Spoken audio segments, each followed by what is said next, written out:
Kitabu cha Waefeso mlango wa 6 na mstari wa 12 kushuka.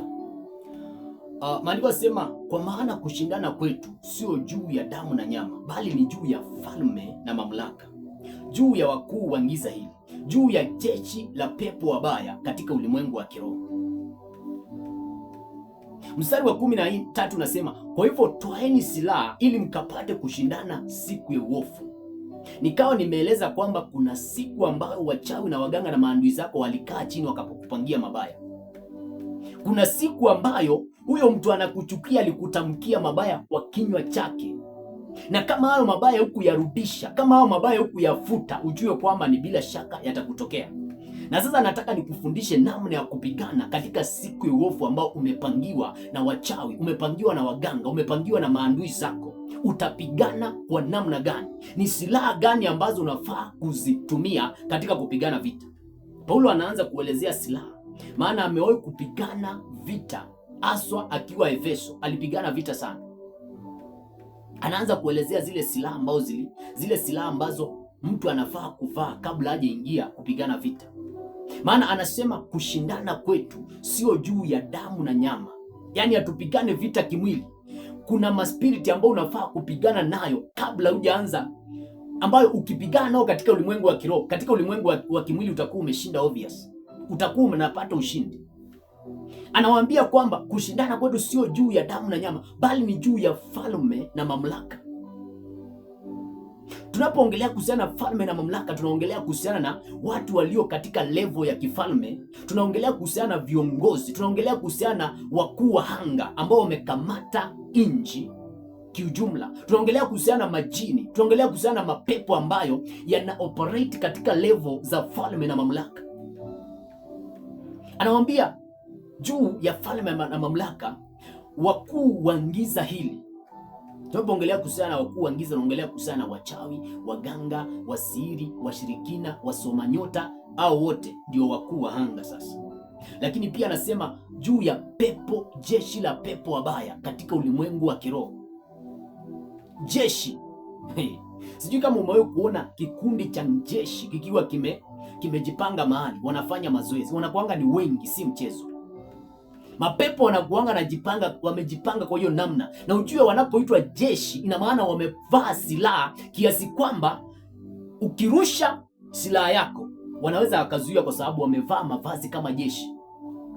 Na wewe kama hujavaa silaha za kupigana vita, au mapepo watatumia silaha zao na watakupiga.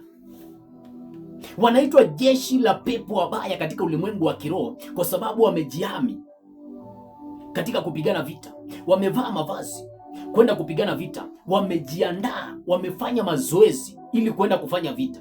Lakini wewe haujafanya mazoezi, haujui kupigana vita. Haujajua namna ya kuvaa mavazi ili ukue jeshi na wewe uende kupigana vita. Ndio maana Paulo anafundisha silaha ambazo Mkristo unafaa kuvaa ili uende kupigana vita vya kiroho. Anaanza na silaha ya kwanza kwenye kile kitabu cha Waefeso mlango wa 6 mstari wa 14. Anasema mvae kweli kiunoni. Hiyo ni silaha ya kwanza ambayo unafaa kuwa nayo kama Mkristo ili uende kupigana vita vya kiroho. Shetani akiondosha silaha ya ukweli katika kiuno chako, kile ambacho kinatokeanga ni kwamba unakosa kuaminika na mtu yeyote.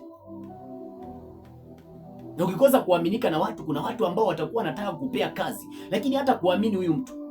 Kuna mtu ambaye atakuwa anataka, ama unataka wewe mwenyewe uingie naye kwenye mahusiano, lakini hata kuamini, kwa sababu ile silaha ya ukweli kiunoni imeondoshwa, ambayo inakusaidia kuaminika na watu.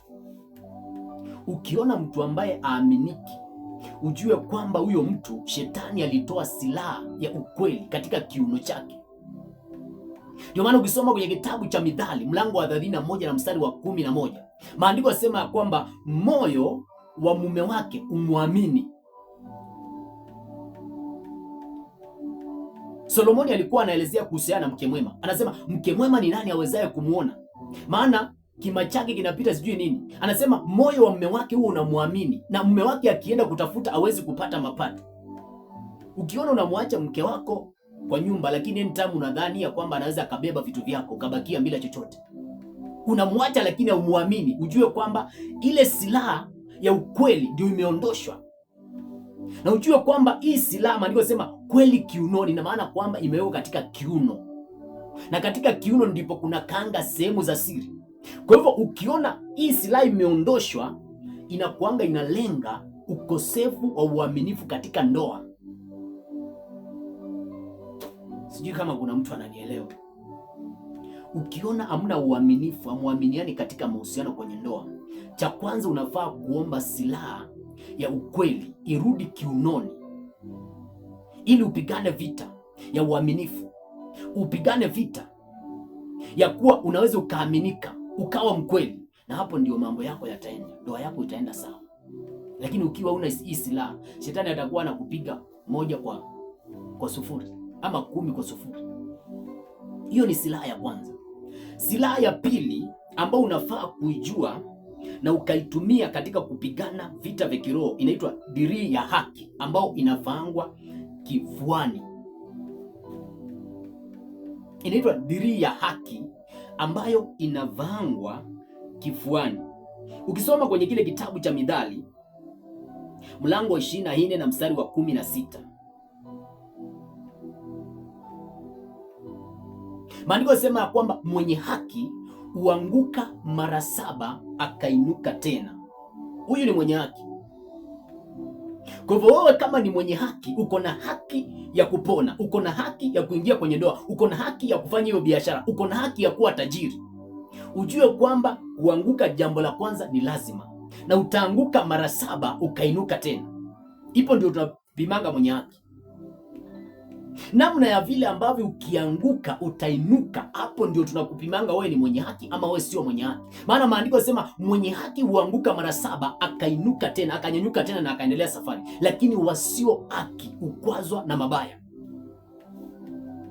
Ukiwa na silaha ya haki katika kifua chako, utaangushwa na mambo mengi, utaangushwa na changamoto za hii dunia, lakini utaamka na utaendelea. Lakini ukikosa hii silaha ya haki, utakuwa unaanguka na unaacha. Ulikuwa umeanza biashara, inaanguka, unaacha. Ulikuwa umeanza kanisa, inaanguka, unaacha. Ulikuwa umeanza masomo, umeanguka, umeacha. Ulikuwa umeanza kuomba kuhusiana na upone, ukaanguka, ukaacha. Ulikuwa umeokoka, lakini unajipata kwamba unaachana na wokovu kwa sababu hauna silaha ya haki ambayo inakuanga kifuani mwako. Kama wewe ni mtu ambaye unaanzanga vitu, unajipata kwamba unaanguka na unaacha, ujue kwamba hii silaha ya haki inakuhusu sana. Maandiko yanasema mwenye haki wa Mungu, kwenye kile kitabu cha Mithali 24 na mstari wa 16, mwenye haki wa Mungu huanguka mara 7 akainuka tena. Kwa hivyo mwenye haki, haijalishi atajizuia kwa namna gani, lakini lazima ataanguka. Haijalishi utakuwa na nguvu kinamna gani, lakini kuanguka utaanguka tena mara 7. Lakini tutakupima kwa namna ya vile ambavyo ukianguka utainuka. Uko na haki ya kuwa mwalimu wa neno kama mimi. Mimi kabla sijafika hiyo level ya kufundisha neno, kwenye hiyo level nimeanguka mara mingi sana. Nikaacha wokovu, nikaona hii kipawa wacha niache, lakini nikaamka, nikaendelea tena. Unajua, tunapoongelea kuhusiana mwenye haki, tunaongelea kuhusiana mtu ambaye ako na haki ya kupata kitu fulani. Kwa mfano, umetoa sadaka, umetoa fungu la 10 na unahitaji kubarikiwa, uko na haki ya kubarikiwa. Kuna wakati utaanguka, umetoa hiyo sadaka lakini hujapata kitu chochote, kwa hivyo unaanguka. Tutajua kama wewe ni mwenye haki wakati ule utanyanyuka na uendelee bado kutoa, pamoja na kuwa kuna kitu ambacho unachokiona. Uko na haki ya kupona, maana maandiko yanasema kwamba kwa kupigwa kwa Yesu tumepona. Tutajua kwamba uko na haki ama uko na silaha, uko na silaha ya haki kifuani mwako wakati ule ambapo utaendelea kuomba ili upone, pamoja na kuwa haujaona dalili ya kupona, pamoja na kuwa uko hospitalini bado umengojeka. Hapo ndio utajua kweli wewe ni mwenye haki. Mwenye haki huanguka mara 7 akainuka tena, lakini akiwa na silaha ambayo ni ya haki kifuani mwake, ndio atanyanyuka na aendelee na safari. Kulingana na kile nimefundisha, wewe ni mwenye haki kweli, uko na silaha ya haki kifuani mwako. Maana ni bila shaka umenielewa kile ambacho nazungumzia.